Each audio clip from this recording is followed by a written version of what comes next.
Hi Tarot friends, this is Ultraviolet Morgan, and this is a first look at the Tarot of the Haunted House. First look, first thoughts, first flip through. This is by Sasha Graham and Mirko. I'm not going to try to pronounce it, but it's Pierfederici.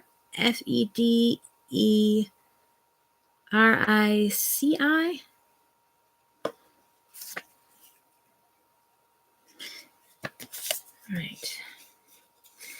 This is the Tarot of the Haunted House.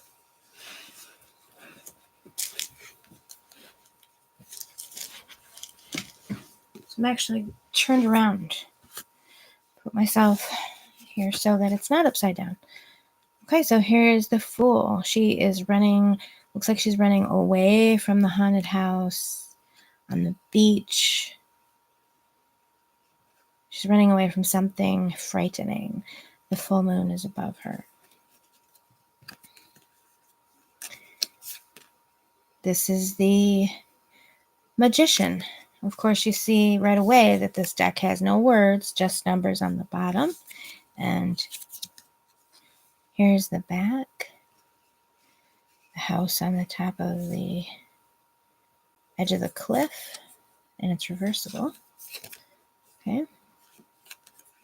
So we have the Magician, who is a well-dressed, he looks like a performing magician. He's got his long coat, he's got his white gloves, he's got a table here with a cup, a pentacle, a sword, and a wand, all of his tools. And he's inside of the house. He looks calm, he looks in command, he looks, he's not frightened. He knows what he's doing, he's capable, you know.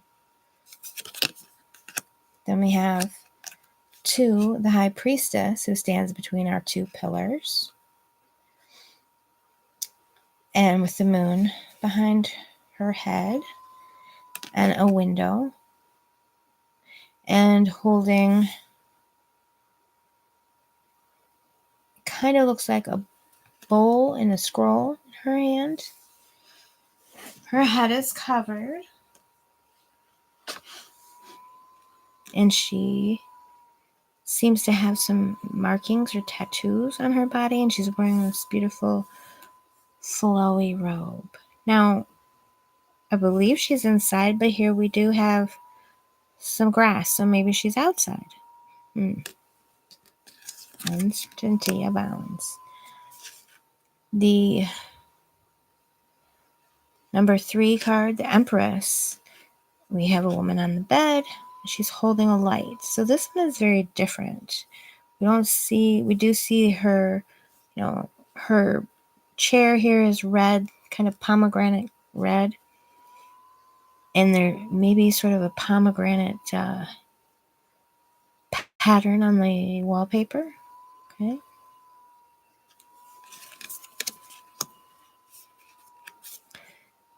And this reminds me of Jumanji, right?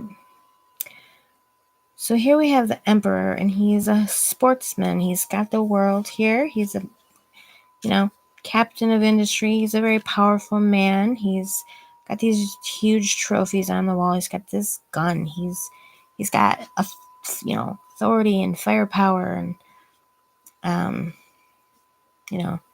you can clearly see that he's got power over others.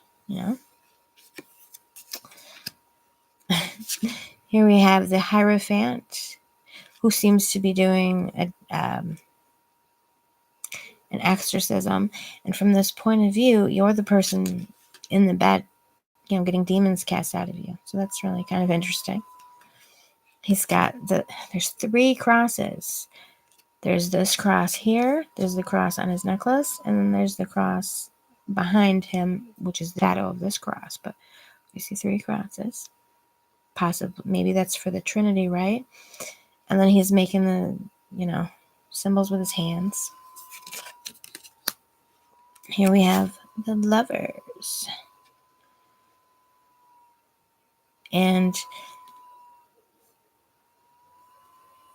we have this, it looks like a picture. I don't know if it's a window or a picture. I think it's a picture. But it sort of looks like somebody else kind of looking on.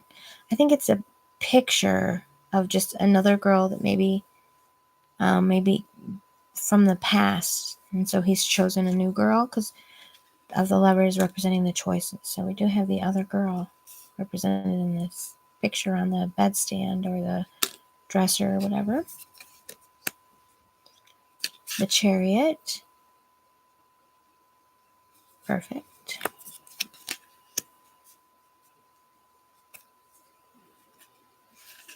Strength.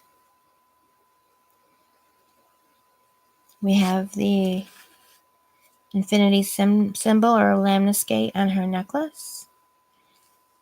Not sure exactly what she's doing with her hands. And there's sort of a beast up here, but it's I feel like the beast is probably within. It's just the feeling that I get here.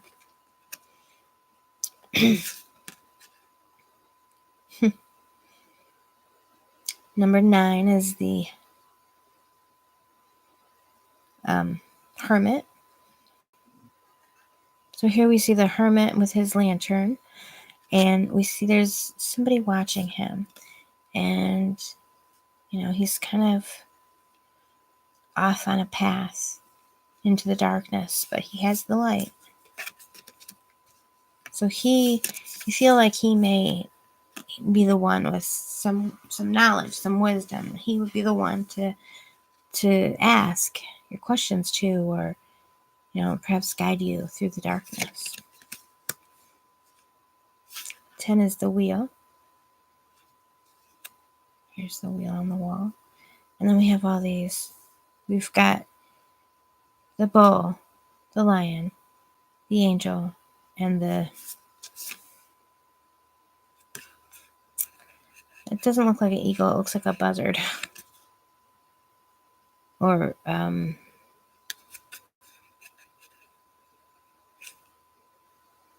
what are those type of birds?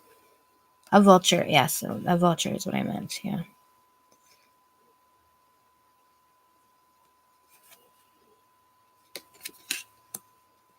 Okay. For justice, we have the maid.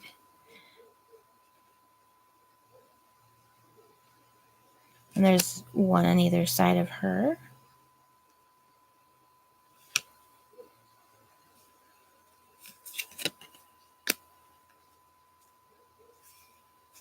The hanged man.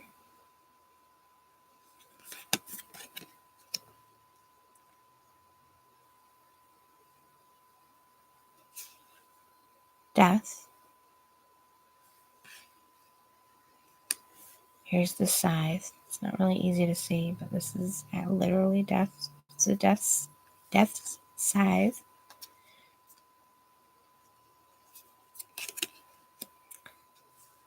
And then for, it's very interesting, for temperance, we have a bartender pouring a drink. And this scene makes me think of a movie I haven't even seen, but I've seen bits and pieces of, which is The Shining. So I get Shining vibes from that for sure. We have the devil who's keeping her, people chained in the basement of this haunted house. And then the tower. And the star. Some hope. There's some hope in this deck. The moon.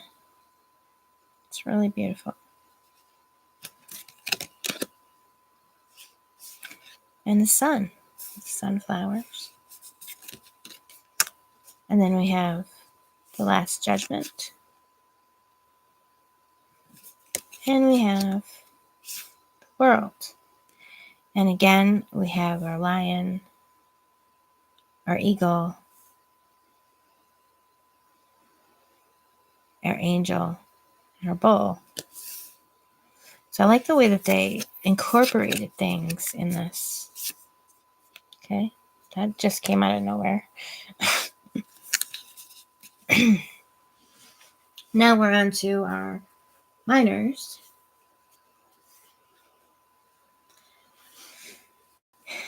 Ace of Cups is just, this is so nice. I mean, I don't know. It's very soothing. It's very, these are really beautiful hands. Just cupping the water and letting the water flow through.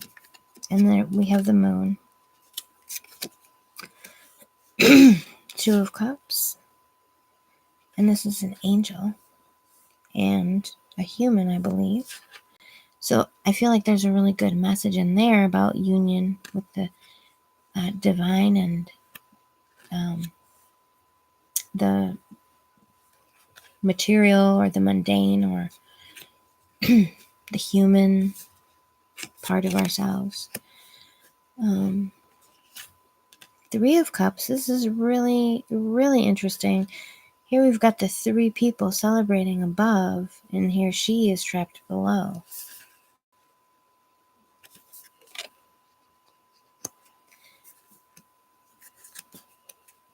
And here we see her at the table, looking away from her cups, and a fourth cup appearing from behind that she isn't aware of. There's a character on a show that I watched whose name is Sasha, who has dark hair, so I don't know, I feel like I want this character to be Sasha,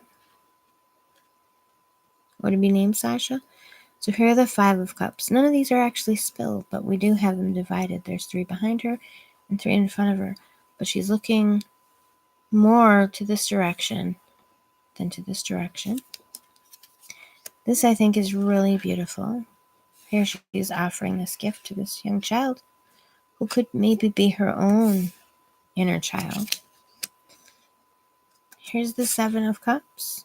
So many possibilities. And here's the Eight where she's walking away. Here is the Nine. Now this is interesting. We have a man sitting in front of this table with 9 cups. And in the background, there's a tapestry of a traditional 9 of cups right behind him. And the 10 of cups.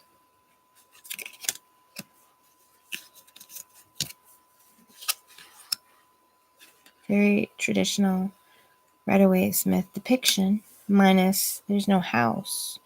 We do see a couple and 2 children who kind of look like twins. Okay. Our Page of Cups is an angel. And there are butterflies, which represent air. Okay. So our entire Court of Cups, maybe all the cups, or maybe all the courts, but we don't know for sure yet. But certainly the cups are angels. So here's the Knight of Cups. Really, really pretty. This reminds me of a scene from Supernatural where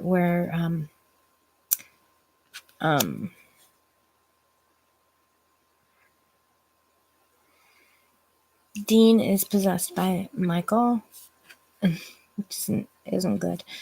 But yeah, it just very much reminds me of the scene where Michael lifts him up. Yeah. And here we have the Queen.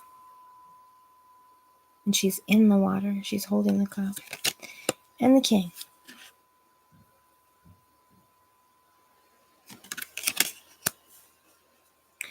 I didn't expect there to be angels in this haunted house. Here is the Swords, which looks like she's maybe about to cut her own wrist with this sword. It's hard to say. There's blood on the ground. 2 very traditional depiction. I really like when, I prefer, I think, when the swords themselves are crossed, but the arms or the swords. Something needs to be crossing. I don't care for two swords when there's not that crossed energy. I don't know. It's just me. Three of Swords. So this is a vampire she's getting stakes driven into her heart. Okay. This is the least restful Four of Swords I've ever seen. The Five of Swords. Those maids again. Six of Swords. I don't trust those maids, I'm just telling you.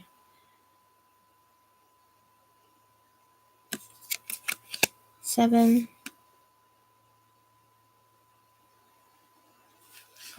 This is interesting because it's like she's being secretive and she's being sneaky, but you get the impression it's probably for her survival. She's hiding from who knows what, and she's prepared to protect herself by any means necessary. Very traditional, which obviously works very well with this type of deck for this card. And the 9, again, very traditional. And the 10. This is interesting because I feel like the sun is coming up over this dead body, which reminds us every ending is a new beginning. The Page. Again, an angel. The Knight, an angel. This makes me think of the Crow. And I like the lightning behind it. Here's the Queen of Swords. She doesn't hold a sword. Kind of miss that about her. And here's the King of Swords. This I like. This would definitely visually help me to interpret the King of Swords. Here's the Ace of Wands. So they've chosen candles to represent the wands in this suit, which is very fitting. Two of Wands. So here it's like making a decision. We're consulting with spirits. Three of Wands. We're actually traveling down the stairs now. We're taking a path. Four of Wands. Interesting with the masks. Five of Wands. This is sinister. Six of Wands. 7. I like this. I like this one. This gives me kind of an Alice in Wonderland feeling. Just the way, the perspective on it, because she looks like she's growing, but I'm sure she's not meant to be. But it does look like there's burning faces below her, though. And the torches. 8 of Wands. Fast traveling. These torches remind me of ice cream cones. What can I say? 9 of Wands. 10. This is the Knight, or the Page, I mean. So here, she's not. There are no wings. The Knight, there are no wings. He looks like a vampire. We've got bats. So I wonder if she's a vampire. Can't really tell at first glance. Here we have a queen, and her crown is actually projected on the wall behind her. And the King of Wands, who has blood on his mouth. So I'm assuming these are all vampires. Here's our Ace of Pentacles. And we have the Earth represented. 2 of Pentacles. Yeah, we're the Shining again. These two girls do look like the same two Yeah, I think that working with this deck, you're going to definitely see a story. You're going to see characters. You're going to, the book probably isn't going to tell you the story. You're going to come up with it yourself as you work with and become familiar with the cards. Get the 10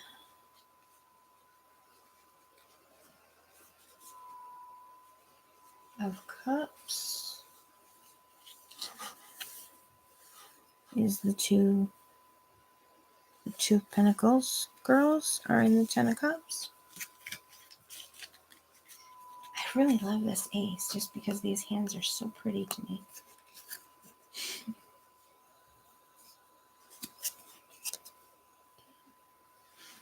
Three of Pentacles and the Four of Pentacles. Very interesting. The Five of Pentacles, Six of Pentacles, Seven. These are really, really beautiful. Seven talked a lot about, my thoughts on the deck itself. Eight of Pentacles, but the cards are really beautiful. I think in person more so than maybe how they look online. Here's our independent, self-sufficient, strong leading lady. Nine of Pentacles. 10 of Pentacles, again showing the Rider-Waite-Smith card in the background. I don't know how I feel about that. Okay, this is weird. This is the Page of Pentacles, and it just looks super duper cartoony compared to every single other card, and I don't know why. We have owls, which are airy, and I don't quite understand that either.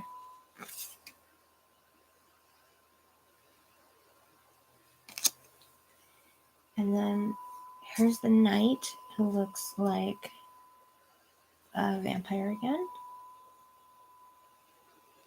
And then the Queen, again, looks very cartoony. I don't understand these two cards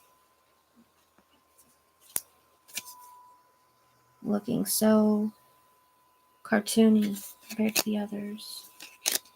And then the King, so we're back to our normal quality of image.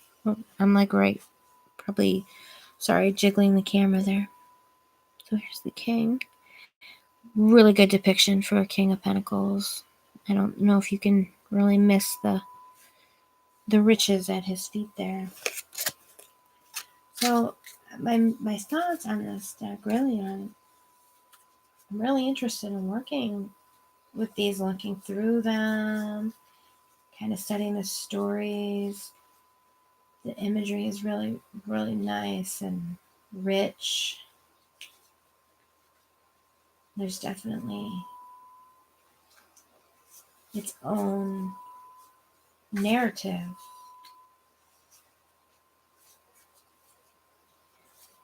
Elaine's there's a lot of Rider-Waite-Smith imagery, and there are some kind of breaks from that. So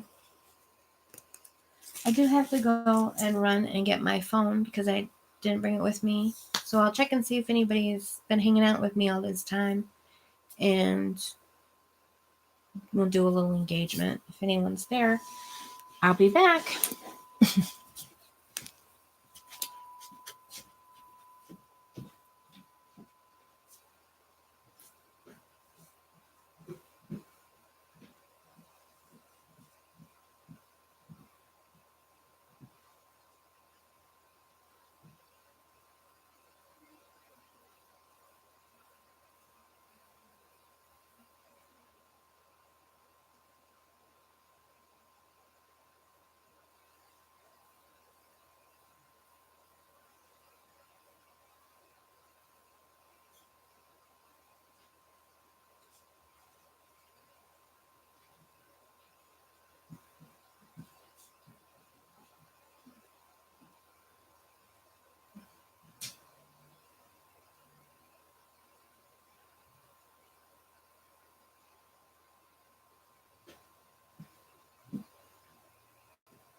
Okay, hi, Andrew and Kiss JG.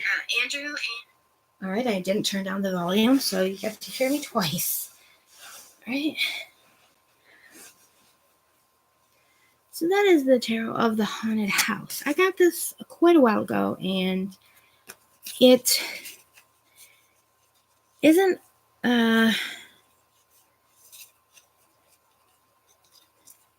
quite my normal style. It's a departure, I would say. But I'm really interested in, the story. And kind of, this would be just a really great one, really, to play with when you've got just a lot of alone time. I just really love this. So yeah, I should have put the live reading in the title. All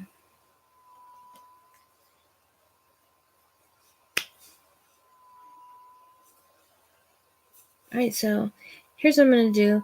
That's the Tarot of the Haunted House. We went through it. I'm going to end it, and I'm going to start over. I'm going to do some readings. So, yeah. I don't believe Tio is on tonight because of Father's Day. I think he said that. So let me check. Let me double check.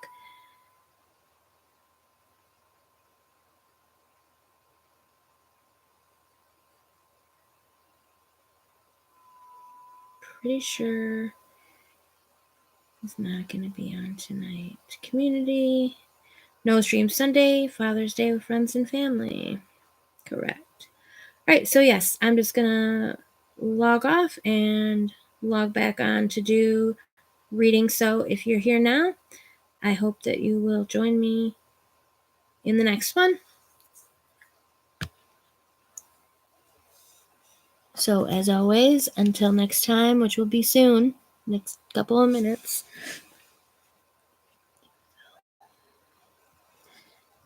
be well, tarot friends.